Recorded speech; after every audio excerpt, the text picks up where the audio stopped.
Welcome to the Salmon Runs YouTube. Enjoy the video. You start by validating prerequisites. Confirm your Azure subscription and RBAC so you can create resources. Next, install Azure CLI and the Latch SDK. This gives you command line control. Create a service principal. Record the app ID, tenant ID, and client secret because you will use them to authenticate.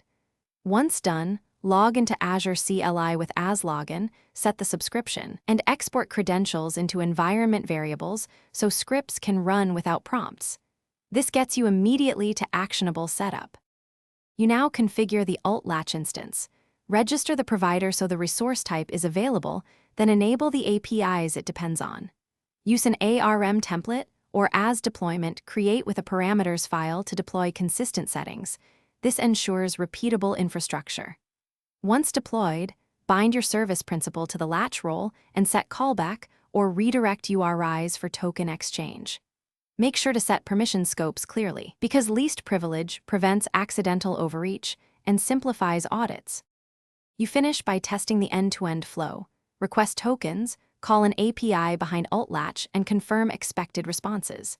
Validate telemetry by checking Azure Monitor logs and metrics. Create alerts for auth failures or unusual latency so you catch regressions early. If something breaks, inspect the service principal secret validity, role assignments, and API permission grants because most failures stem from expired credentials or missing roles. Finally, rotate secrets regularly and rerun the test to confirm the fix. This closes. Thanks for watching. Consider subscribing if we helped you.